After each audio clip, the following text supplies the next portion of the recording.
दोस्तों, हाल ही के दिनों में यूक्रेन, रशिया और नाटो के सदस्य देशों के बीच घमासान विवाद चल रहा है। और अब ये विवाद इतना बढ़ चुका है कि रूस ने यूक्रेन को धमकाने के लिए tank, artillery guns, rocket launcher और हजारों की तादाद में रूसी सैनिक यूक्रेन की ओर रवाना कर दिए हैं। रशियन मिलिट्री का भी एक वीडियो सोशल मीडिया पर खूब वायरल हुआ था, जिसमें साफ तौर पर देखा जा सकता है कि रशियन मिलिट्री रेलवे की सहायता से बड़ी संख्या में सेल्फ प्रोपलेट होवित्जर तोप, बीएमपी इन्फेंट्री लाइटर व्हीकल्स और टैंक्स को पूर्वी यूक्रेन और ब्लैक सी की तरफ रवाना कर रहा है।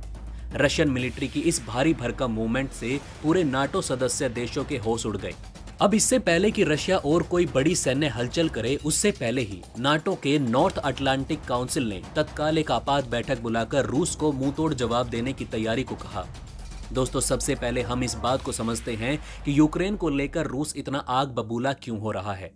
तो दोस्तों, इसके पीछे सिर्फ एक ही वजह बताई गई है कि यूक्रेन के राष्ट्रपति ने पश्चिमी देशों के सैन्य सहयोगी संगठन यानी कि नाटो में शामिल होने की इच्छा जताई थी, और तब यूक्रेन को रूस ने ऐसा करने से मना किया था। रूस का कहना था कि यूक्रेन अगर नाटो से जुड़ा तो नाटो के सदस्य देश डोनबास के इलाके की हालत और भी बिगाड़ देंगे, जहां हालत पहले से ही ठीक नहीं है। पुतिन के मुताबिक अमेरिका अपनी ओपन डोर पॉलिसी के तहत रूस के पड़ोसी देश जैसे कि यूक्रेन, पोलैंड, बेलारूस और रोमानिया जैसे देशों को नाटो में शामिल कर हमारे खिलाफ भड़काने की पूरी कोशिश कर रहा है, पर हम ऐसा होने नहीं देंगे। अब यही वजह है कि यूक्रेन नाटो में शामिल होना चाहता है और रूस को ये मंजूर नहीं है।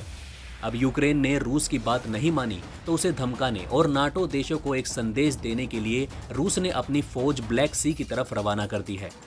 रशिया जहां अपनी फौज ब्लैक सी की तरफ भेज रहा है, तो यूक्रेन के राष्ट्रपति ने भी नाटो देशों से अपील की कि हमारी रक्षा के लिए नाटो के सदस्य देश भी ब्लैक सी में अपनी सेना की तैनाती को मजबूत करें।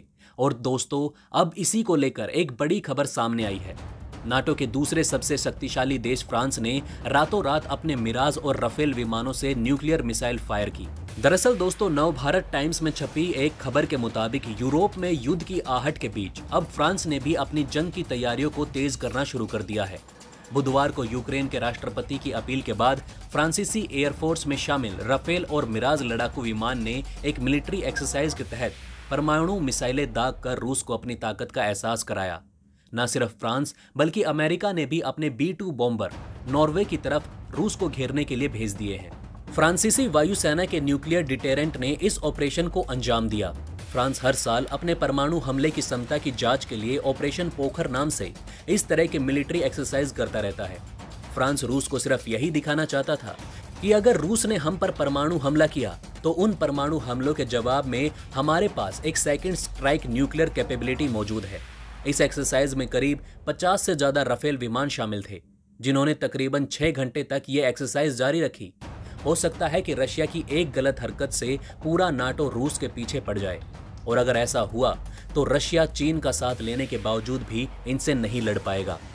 वैसे दोस्तों, आपको क्या लगता है कि अगर दोनों देशों के बीच जंग हुई तो क्या रूस नाटो को हरा पाएगा या फिर नहीं? हमें कमेंट करके अपनी राय जरूर बताएं। इसी के साथ दोस्तों, मैं मिलता हूं आपसे ऐसे ही किसी अगली वीडियो में। तब तक के लिए हमारे चैनल पर बने रहें। धन्यवाद।